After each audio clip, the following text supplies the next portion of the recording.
Welcome! In front of me is a OnePlus Pad 2, and today I will go over unboxing along with a quick look at the device itself along with its specifications.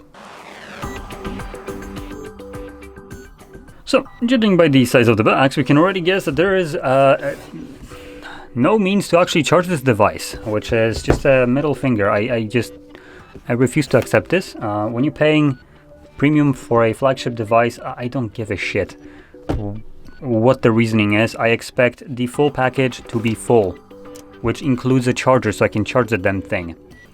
So yeah, obviously no such a thing most likely in here, but let's just make sure. Maybe I'm just being too harsh. Maybe there is a charger.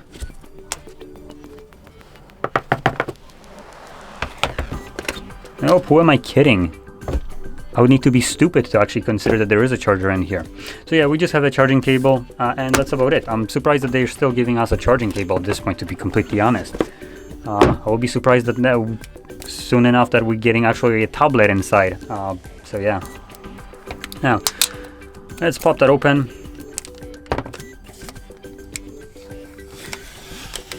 Now, I like to crap on devices when they have some kind of, mediocre business practices, let's call it that way.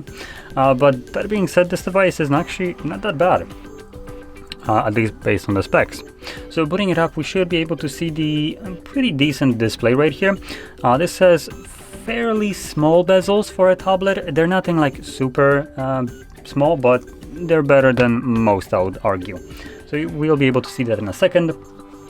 Now, talking about the display, this is a 12.1 inch display running an IPS LCD display with 1 billion colors, Dolby Vision support, HDR10+, 144Hz refresh rate, and a peak brightness of 900 nits.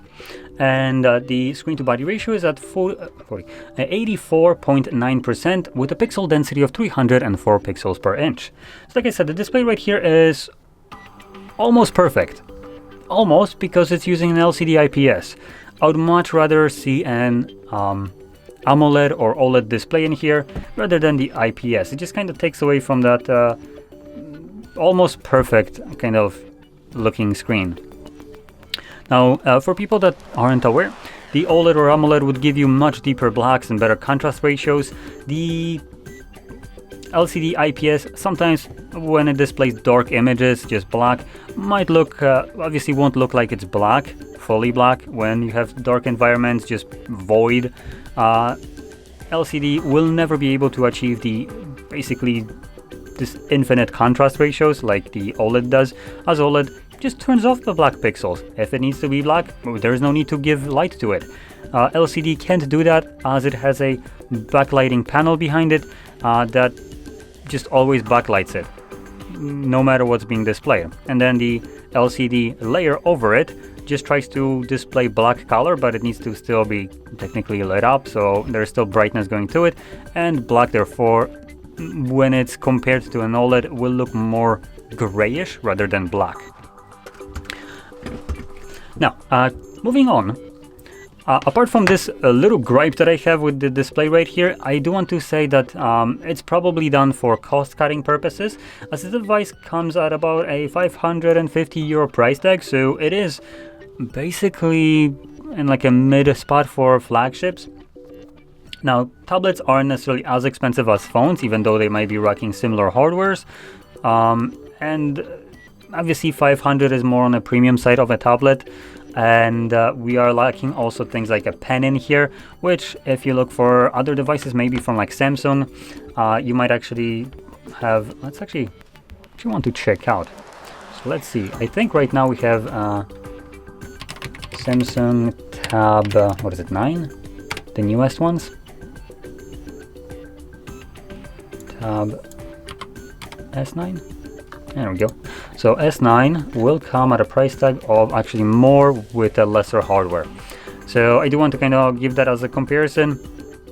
S9, which is already about a year-old device, at least at its release, it costed 700 and where is the price? I literally just seen. There we go. 750 euros roughly, and it came with a previous generation processor of the same caliber, basically.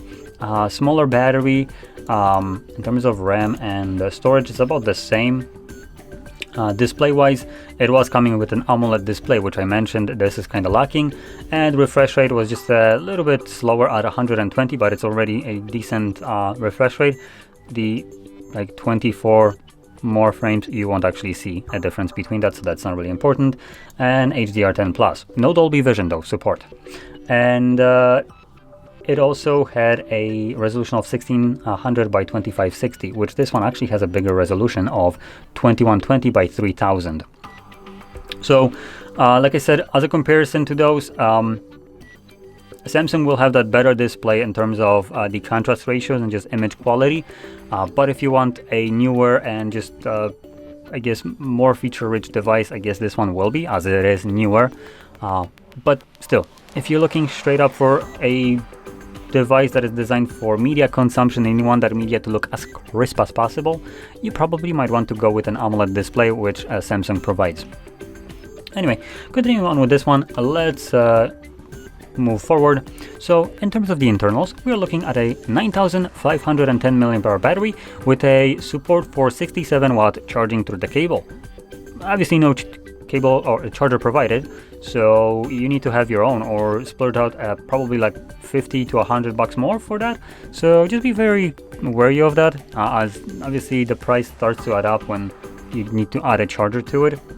Though I also want to clarify, Samsung doesn't come with a charger either, so I'm not giving like points there for Samsung and just kind of like incentivizing that. I'm just shitting all over them all around just because almost none of these big brand companies want to include a charger, because apparently we don't deserve a means to charge our devices that we spend $500+ on. So yeah, anyway, 9510, it's a very substantial battery size right here, and we come this device comes with a Snapdragon 8 Gen 3, which is the newest processor right now from Snapdragon, the highest end one as well. And this will basically blast you through any kind of task that you throw at it, even intensive gaming with like high fidelity graphics games. Obviously no problems there. Additionally, in terms of storage, we are looking at a base entry that comes with 128 gigs of storage and 8 gigs of RAM, and then you have 256 with 12 gigs of RAM.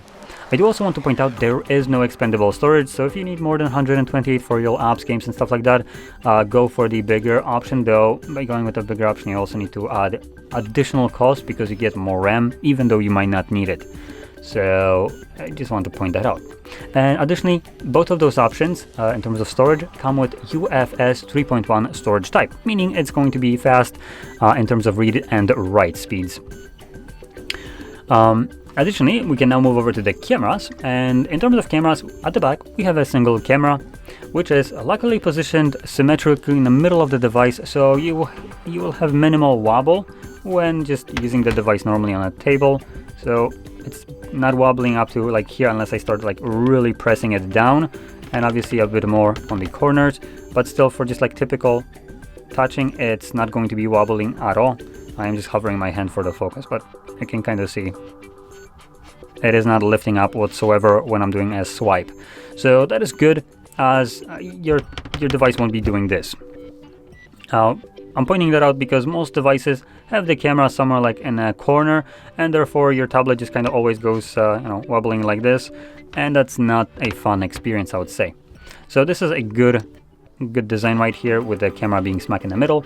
And actually talking about this camera, this is a 13 megapixel camera, f2.2 aperture, 23mm lens that supports 4K 30 frames, 1080p 30 with gyroscopic electronic image stabilization. And then at the front in the bezel, just barely visible, this little wee camera there is an 8 megapixel f2.3 aperture wide sensor that supports 1080p at 30 frames, also with gyroscopic electronic I'm not sure why it's taking so much effort to say that.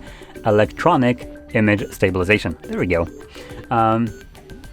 So cameras obviously right here won't be designed for you to go around and shoot photos with. I'm pretty sure they're going to be outperformed by any kind of outdated device, like for instance this thing that costs like probably $200 or less right now. This is the Mate 20 Pro. So if you really want to take photos, just probably just use your phone. It's most likely even a budget device will probably be taking better photos, videos than this. For Zoom calls and stuff like that, it's serviceable, I assume. 8 megapixels isn't necessarily super big, but it's also better than some like budget tablets. And if you need this device for kind of a work tablet for, like I said, meetings, Zoom meetings, or stuff like that, it will do the job. It won't be perfect, but obviously it will be decent enough to get you through any kind of like calls like that, where you need to actually have your camera enabled. Now, anything else left to say here? I don't think so. That's basically, I think, all of it. So let's talk about last thing, which is the build quality. So we have glass front, no surprise there, aluminum back and aluminum frame, which that's kind of one and the same as the back extends as a frame right here. It's a seamless piece, kind of molds around it. It has nice little soft kind of edges right here, so they won't be digging like super hard into your hands. I would probably slap a case on this, as this is aluminum, so it will get scuffed up and look a little bit less appealing. But if you do want to have this kind of look right here, then one thing that you don't need to worry about is fingerprints, as you can see that it just completely ignores any kind of fingerprints, any smudges whatsoever. It looks pristine no matter what you do, so that's pretty good. Another thing, the glass right here at the front has no screen protector pre-applied to it, so if you want to protect that, you will need to buy a separate one. Mentioning that because some brands do apply a screen protector by default on their devices, which would have been nice to actually see right here. Also, no case provided in the box whatsoever, so again, if you want some kind of like folio case or something like that, that's additional cost that you will need to add. And again, some devices come with this, so I do want to point that out. And yeah, that's basically it. So for about 550 euros, you get a pretty decent device from OnePlus. It is all in all a flagship grade tablet that provides almost perfect experience, I would say, with the newest Android and newest processors, decent hardware all in all. And in terms of the display, like I said, it's almost perfect, supporting basically everything that you'd want, apart from having that AMOLED or OLED display that would give you these just crisp colors. But instead we have an LCD IPS that still looks bright and vibrant, I want to add, but it won't compete with an OLED, obviously. And support for Dolby Vision and HDR10 Plus is also a nice little touch, meaning that you can display obviously HDR content correctly, though not sure how that's possible, because HDR10 Plus requires you to have over 1000 nits of brightness, and this device apparently peaks at 900. Kind of boggles my mind how you get a certification of HDR10 Plus when you're not doing over 1000 nits of brightness. So that's a bit wonky right here. Not really sure what's happening here, but still, obviously, support for HDR10 Plus, that's good, and Dolby Vision. And another thing that I didn't really point out too much, just talked about it, or mentioned it, is the resolution right here. It's a big display, and we have obviously a decent resolution to give you nice sharp image right here with the 2120 by 3000 pixels. So those are all very good positives about the device. And like I said, all in all, it's a fantastic tablet, which for me, it only missing that nicer display being an OLED or AMOLED. But that being said, you probably won't, if you don't have them side by side, you most likely won't really see a difference there that big. And everything else, I would say, makes up for this, for the lack of that better display with hardware, like higher refresh rates, battery sizes, charging speeds, processors, and so on. So, like I said, decent device right here. So, with that being said, if you found this video helpful, don't forget to hit like, subscribe, and thanks for watching.